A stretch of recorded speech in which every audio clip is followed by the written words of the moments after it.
Lost at Sea, A Young Island Girl's Journey of Self-Discovery by Mary McWilliams. Fanta sit near the water's edge, enjoying the warm breeze caressing her bronze skin. She grew up in this village. It was her home. Looking across the gentle easiness of the ocean waves, it almost sounded like a sweet melody being played. Time to get up and move about. There are chores to be done. She really didn't mind the chores, although at times they were dull and monotonous. There was something else that was getting old and monotonous. It was the never-ending chatter of the older females in the village. The chatter being, that Fanta is such a beautiful young lady, so why isn't she married by now? At times when Fanta would pass by them, she couldn't help but giggle to herself, because the old women sounded like buzzing bees. Fanta could ignore the chatter, because her thoughts were as far away as the ocean was wide. Her heart longed for something more exciting than a marriage life. She pulled her soft black hair back away from her ear so she could hear the ocean's melody. I would love to sail across the ocean and see other lands afar. One day after Fanta had completed her chores, she decided to take a walk along the shore. She walked briskly, letting her hands brush gently against her skirt.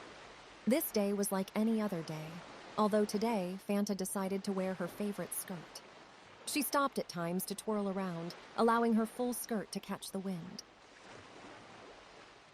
She stretched her arms out like wings and twirled about until she was almost dizzy. As soon as she stopped and her head stopped spinning, she looked out at the ocean and saw a large ship that seemed anchored. At first, Fanta thought her spinning was causing her to see things, because she had never seen a ship like this before. The gangplank lowered, as if it was inviting her to come aboard. With anticipation and a deep breath, she cautiously walked aboard the ship. The vastness of the ship was magnificent. She had seen many ships in her life, but none like this one. Looking up, Fanta could see many rooms. She immediately wondered what could be behind the doors of those rooms. She didn't hear any voices, so she called out, "Hello, hello, is anyone here?" There was no reply. Fanta wandered around the huge ship in awe, exploring several rooms. She found that the rooms were filled with different items, like things one might need on a long voyage. She was about to exit a room when she discovered the door had closed behind her.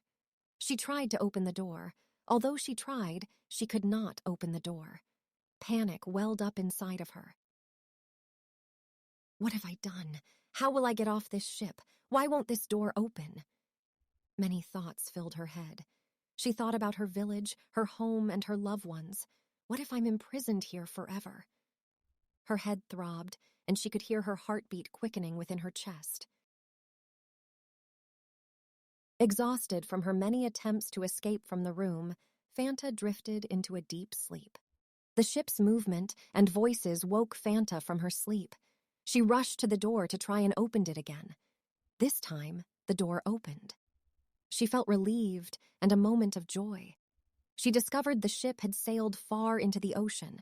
No land was in sight. How far had the ship sailed, she wondered. To her amazement and surprise, she came upon other people. The people all seemed pleased to see Fanta, greeting her with warm smiles. Although she didn't know any of them, they were able to communicate with ease.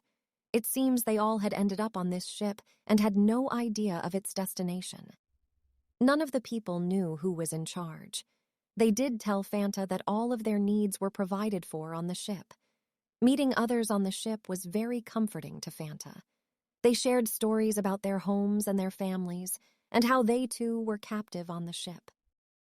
Exploring the ship's many rooms and interacting with others on the ship helped to alleviate some of the uncertainties of being on this mysterious journey.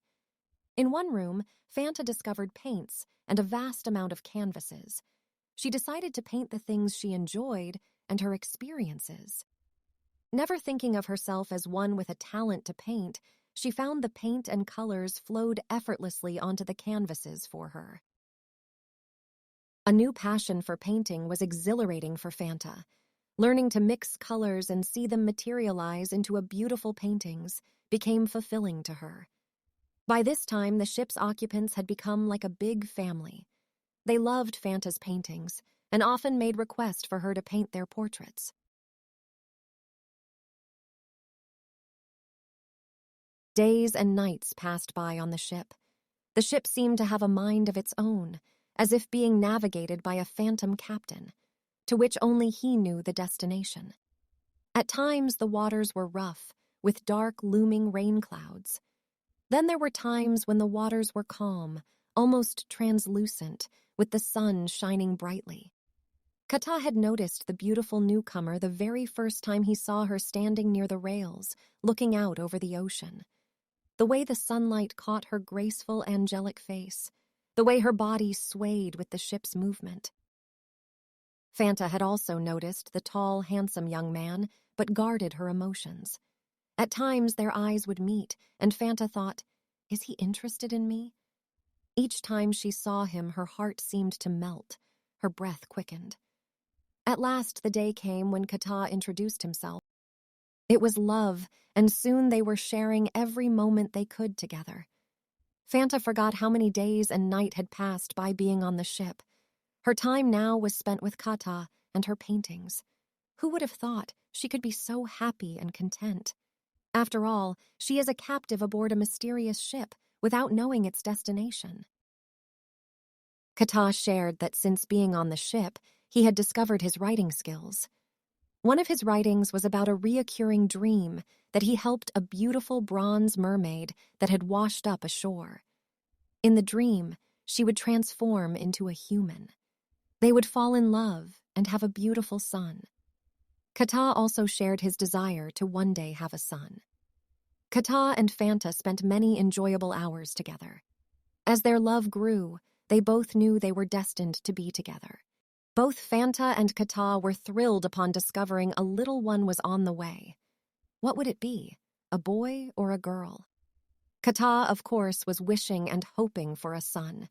He knew in his heart, though, he would love and cherish whatever the child was. There was much excitement aboard the ship when it was time for the little one to arrive. The elder women assisted Fanta during the delivery. Fanta was so grateful for their support and guidance. Soon a healthy baby boy was born. How happy Kata was. His dream had come true, and he was now the proud father of a healthy son. They decided to name their son Ocean, because his parents had found love on the ocean, and he was conceived on the ocean. One day, without even a hint, the ship came to a stop. The gangplank mysteriously lowered all by itself. Although everyone on the ship had thought that one day the ship would stop, they were still filled with wonder and anticipation.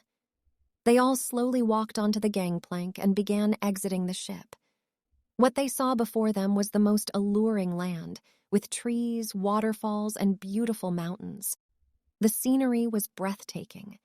They collectively knew that this was their new home.